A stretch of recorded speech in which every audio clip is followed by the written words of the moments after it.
That's right. Originally, the Campo was born obviously out of an initiative at the Campo de Gibraltar area.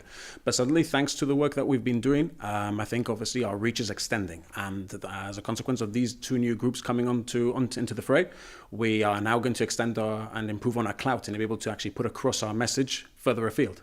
So the group has highlighted the meeting between Chief Minister Fabian Picardo and the Junta de Andalucía President Susana Díaz this week as a positive development. No, certainly. I mean, ultimately, I think it's very important for political players to have dialogue. The Cross Frontier Group, we believe certainly since our inception in 2011, all the way up to the present, we believe that we have contributed to the atmosphere where now the normalization of this process of dialogue between political players is actually a reality. So we believe that that's something. It's a good thing, and it's something that should continue happening working forwards.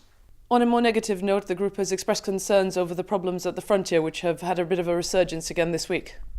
Certainly, because ultimately, as much as obviously the tone has changed in respects to, what Brexit means for the Spanish state and the frontier and the relationship it wants to have with Gibraltar in respects to cross-frontier workers and obviously having a relatively frictionless frontier.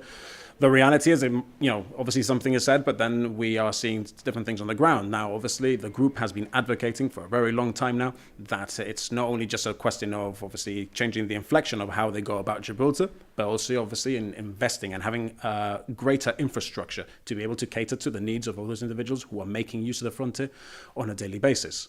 The frontier is controlled by the central government. How much influence do you think the Cross Frontier Group can have on an issue like this?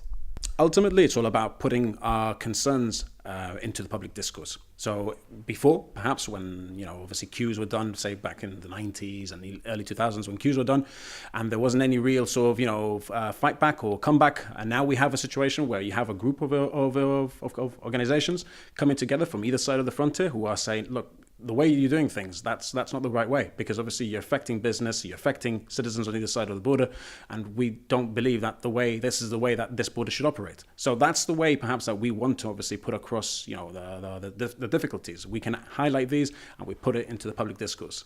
Can you tell us a little bit about the work the Cross Frontier Group is currently doing to further its aims? Well, there's a variety of there's different avenues that we're pursuing at present.